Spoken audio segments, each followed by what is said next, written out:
Ang banyaga o hindi pangkaraniwang kaisipan sa isang daluyan o wika ay pumipigil sa pagkaunawa sa pagitan ng pinagmulan at pinagtutukuyan. Kagaya po ng aking binanggit kung mga nakaraan linggo, kung ako pumunta po sa dapo po nila Sister Elizabeth, Sister Agustin, sa dapo po ng Kaligtasan. Tinanong po sa atin ko, anong hanap buhay mo? Tubigan. So, tubigan. Interpreted ko sa aking sariling isip, na siya ay mayroong galon, may mga container, may mga drop, may kariton, may sasakyan. Sapagkat yun ang tubigan dito sa Maynila. So, pero pagdating doon, yung pala ay isang panayan. Diba? So, malaki ang diferensya. Same word, pero magkaiba po ang kahulugan. So, pinag-aralan ko, ano ba ibig sabihin ng tubigan sa kanila? So, naunawaan ko na ang kanyang hanap buhay, ang kanilang hanap buhay ay pagtatilim ng palay. Okay? Ang kabanyagang kaisipan ay nangangailangan ng natutunang kakanyahan sa pinagtutukuyan upang maunawaan. So kaya kagaya ng ginawa ko po, para maunawa ko kung anong kanyang ibig sabihin ng tubigan, nagtanong ako, diliwanag ko sa kanya kung anong ibig sabihin ng tubigan. Kagaya po sa atin, diliwanag po natin ang mga bagay na malalaman sa atin na hindi natin maunawaan. At sa pagdiliwanag po natin, ginagamit po natin yung panuntunan ng hermeneutics. Hindi po natin alam pero ginagamit natin.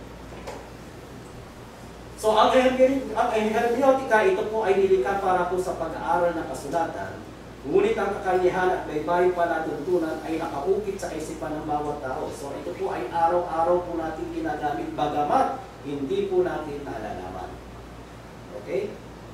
So, ang hermeneutika ay naugat sa mga paggamit ng masalita ayon sa itinakda ng sentido komon. Kaya kapag sinabi po natin ng nanay po sa anak, pag di ka tumahimik, tamaan ka. Diba?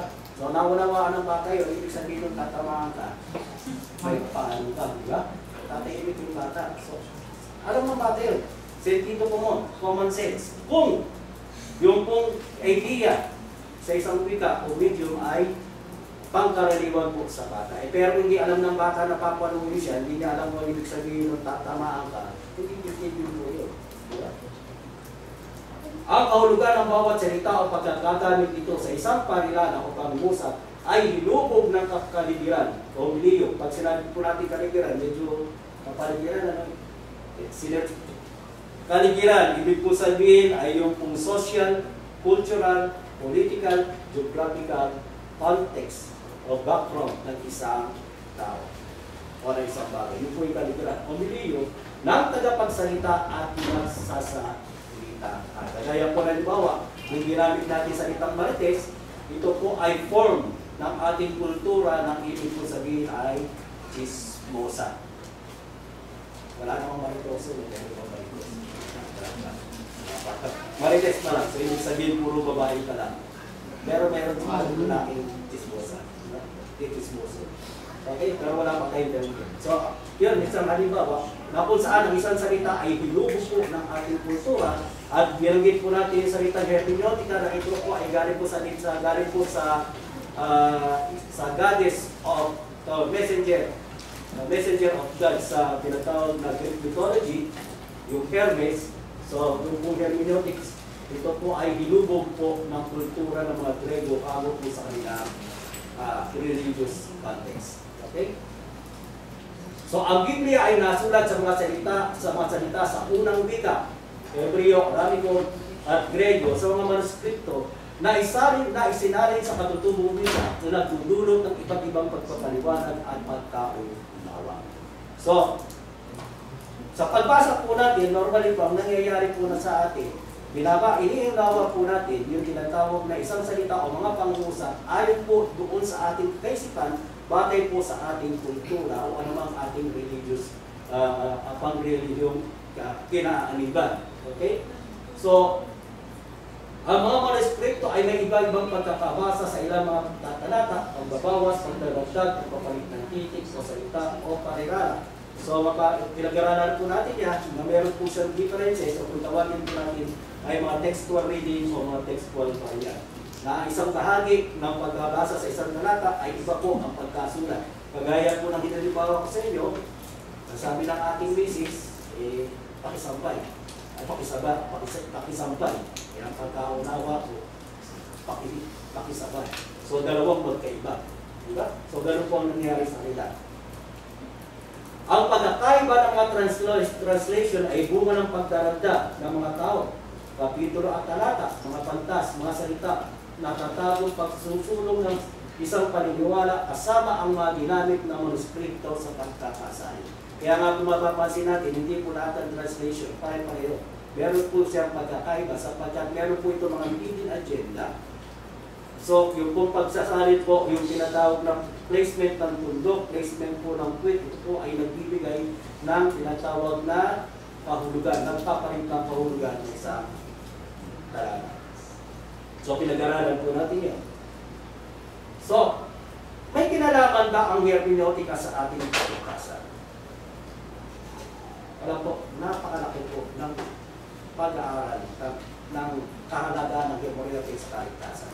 Ang hermeneutika ay nakaugat sa mga pagkakagamit ng mga salita ayon sa itinakda ng sentido komon. Kaya ito na pinaliwanag natin kanina. Ang bawat paniniwala at pagkilos pang relihiyon ay bunga ng pagpapaliwanag at pag-unawa sa mga talata sa Biblia ayon sa pamantayan ginagamit ng mga tao. So, yung pong ating paniniwala at ang ating pagkilos pang relihiyon, ito po ay bunga ng ating paniniwala na ating tinanggap mula po sa pagkapaliwanag ng mga talata. Kagaya po ng Katoliko, Iglesia ni Cristo at iba't pang state at relihiyon, na kung saan sila ay gumagamit ng kanilang sariling pamantayan para ipaliwanag ang Biblia. Okay? Ang mga maling katuruan ay bunga ng maling pag-aaral sa paglalapat ng mga maling panuntunan sa pagpapaliwanag at pag-unawa ng Biblia. So mapapansin po natin ang bawat relihiyon po, may kanya-kanya pong paraan ng pagpapaliwanag ng Biblia. Pero sa atin po, pinag-aaralan po, ano yung bagay na natural na tumatakbo sa ating kaisipan. So gaano halaga sa kaligtasan ng hermeneutika?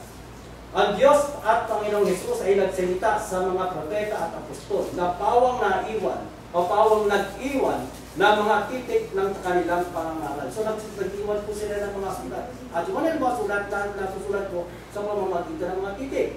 Ang Biblia ay naglalaman ng mga nais ng Diyos at Panginoon Hesus sa mga tao upang sila mga ligtas.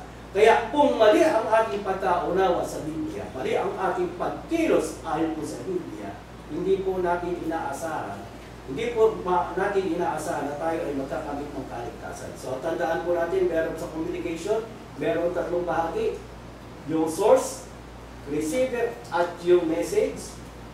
Diba? Na kung saan ang tinatawag na source ay nagbibigay ng message sa receiver, at yung receiver ay expected ng source na mag-react doon sa message. Kaya kung mali po ang ating pong sense, pagkaunawa, iba po ang mangyayari. Kagaya ang pinaniwala ko kanina. Diba? Ang message ni Mrs. ay pakisampay. So ang expected niya sa akin, pagdating niya, yung mga damit ko, nakahangir na. So palibasa, mali ang pagkaunawa ko, pagdating niya, yung washing machine, magkabit sa washing machine, basa, at nandoon pa. So, malaki ang pagkakaiba, din po. So, ganoon din po sa kaligtasan. Kung mali ang pagkaunawa po natin sa Biblia, mali ang pagtuturo sa Biblia, hindi po natin maaasahan na magagawa ang ninanais ng Diyos sa atin. Ang bawat salita sa Biblia na nasusulat sa mga unang wikang Hebreo, Aramiko at Grego, ay binigyan anyo ayon sa kaligiran ng mga taong nakaunawa ng mga salita nito. Banyaga ito sa atin. So yung pong Hebreo, Grego, Aramiko, hindi pala po yan po lahat makabanyaga po sa atin. Ito po interlanslate lamang. Diba? Kaya po ito'y mahalaga na mapag-aralan natin kung ano ang pamamaraan at para makatiyak tayo na ang ating pagpapaliwanag ay siyang tinuturo ng mga apostol at mga propeta ng Diyos.